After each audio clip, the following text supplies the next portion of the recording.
Hey guys, welcome to another episode of Two Aussie Thrifters. Thank you for being here. Today we're going to do something a little bit different. I'm going to share with you a little bit about the things that not only we pick up, but also the things we leave. Ooh. So we're always showing like our hauls and what we pick up and why we pick them up, but we obviously find a lot of stuff in the thrift store that potentially could be resold, but we leave it for certain reasons. Whether it be, there's some slight damage or there just isn't enough profit in it. So I want to take you guys along and talk a little bit more about our sort of thought process when we're reselling and out in op shops or thrift stores trying to find stuff to resell. So I think this might be helpful for a lot of like sort of new resellers out there to kind of get a little bit of an insight into why we pick stuff up. When to walk. Exactly. So come along with us. I'm going to hit up a few thrift stores today, try and find some really cool items to resell on eBay, but also be very careful with what we're picking up. So come along with us and we'll share the journey with you. Let's go shopping.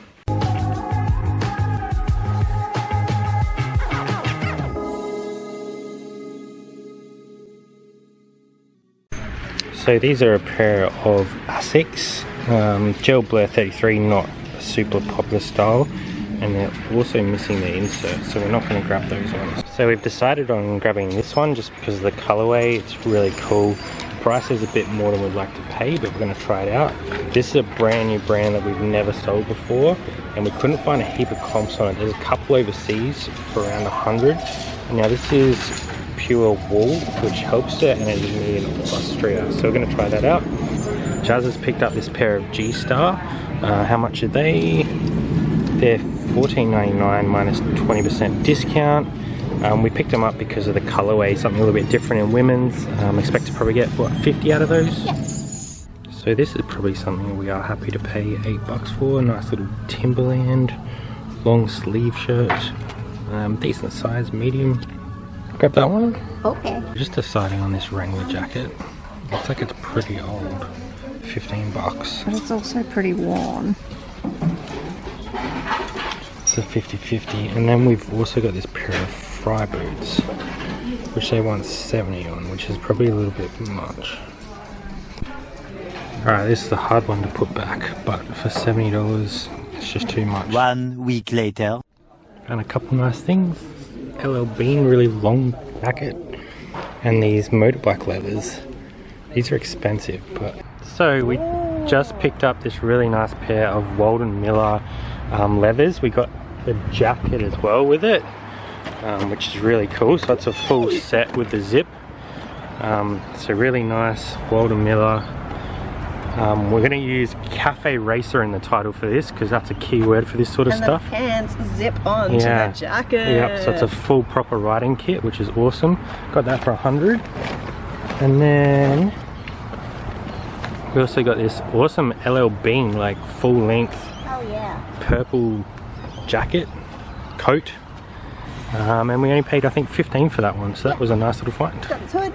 On to the next. Okay, so back home now, we want to talk a little bit about some of the stuff we left behind at the thrift stores that wasn't really going to be good for reselling. That's some cool things we got. Yeah, we've got some pretty nice items as well. Stick around right to the end because we also have a couple items that we picked up in the last couple of weeks that we haven't shown you yet because we didn't take the camera along with us. We don't always take the camera with us. Sometimes we like to get into the thrift, really focus on what we need to get.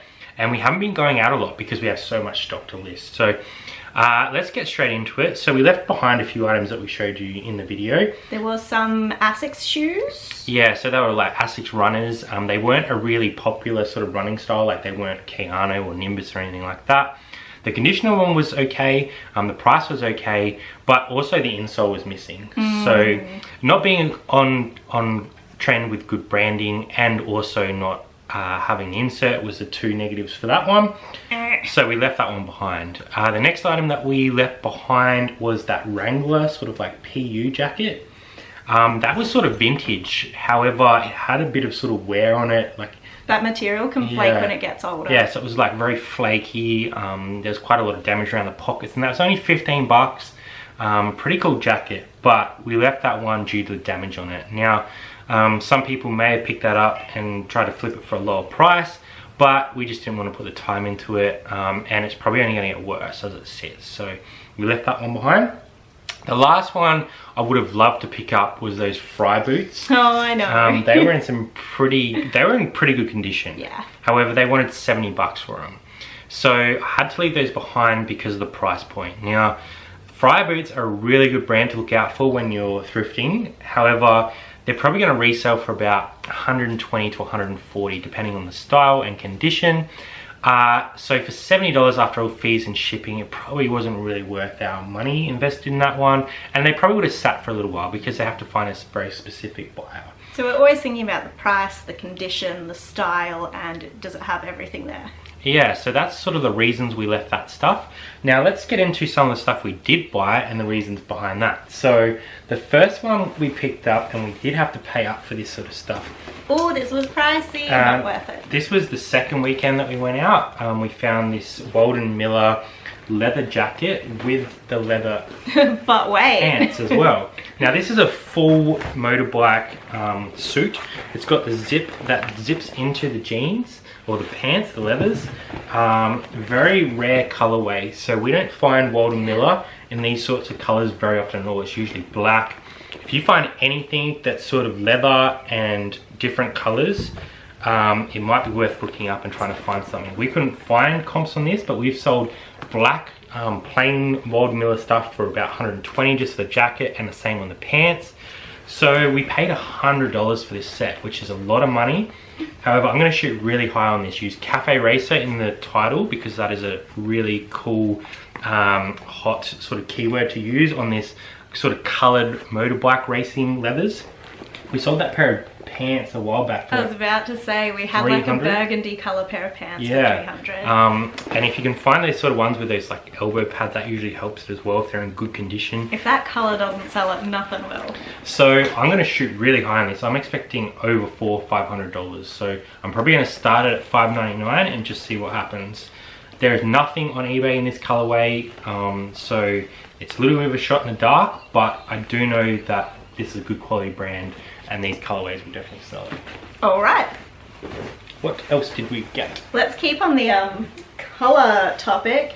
We picked up, I believe from Savers, a London Fog jacket. There's a lot of London Fog listed on eBay, so it's not like a really high price point, but we grabbed it again because of those colors. Oh, look at that. It's very like 90s sort of like color block, which is why I picked it up. We put color block in the title and we've listed that one at $79.95. Yeah, I sort of expect to get sort of 60 to 70 out of it, so not huge return on investment, but it's something really cool that might attract people into the store. So these are the things we enjoy having in our store.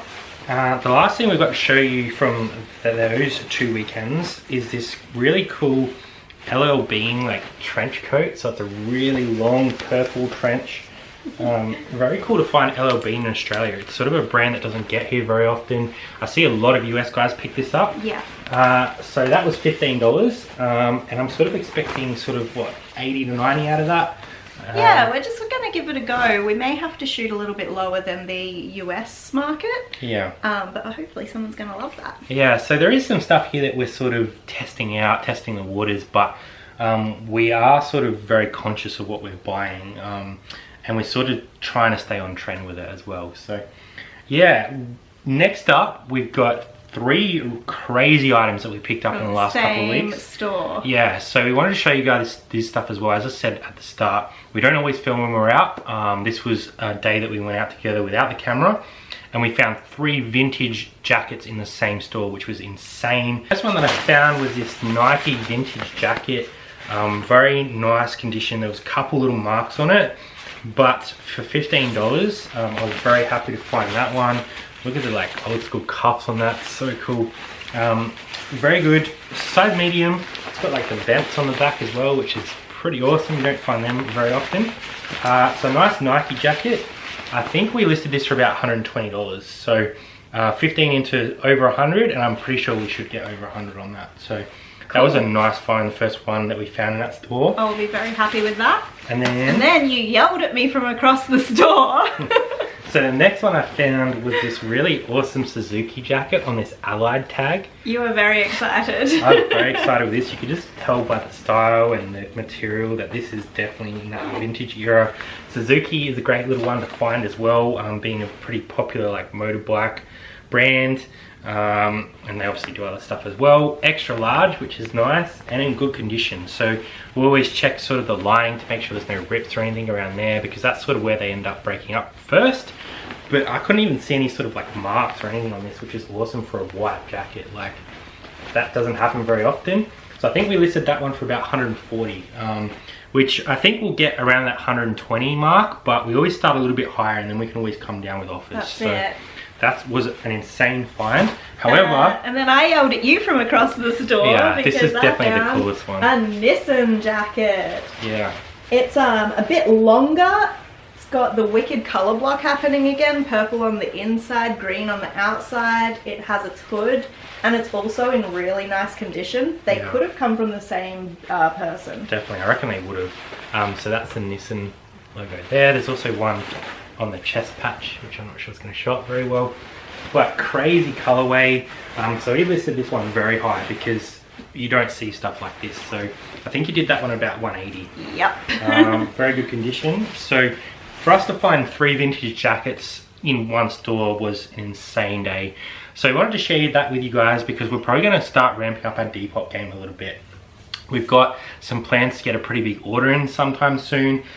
So stay tuned for that because we want to sort of share that journey a little bit with you guys as well. We hope this video has sort of helped you sort of work out, you know, a little bit of our mindset when we're out thrifting on stuff that we potentially leave and pick up. So let us know in the comments, what sort of things do you look out for when you're out thrifting? So do you sort of go through that condition? Do you look at the brand? What do you do with comps? Let us know in the comments below because we're interested to hear what your sort of process is when you're buying. Yeah, sometimes we'll grab something that's a no brand just because it's got a good style, or things like the London Fog that if it was plain we wouldn't have picked up. Yeah, definitely. So thank you for coming along. We really appreciate the support. Make sure you smash that like button for us. Hit that subscribe if you want to see more videos like this one. And like I said, we are going to be doing some Depop stuff pretty soon. So stay tuned because I think that'll be a pretty cool little adventure. I'm excited for that. Thanks for coming, and we will see you next time on Twazzy Thrifters. Bye for now. See ya.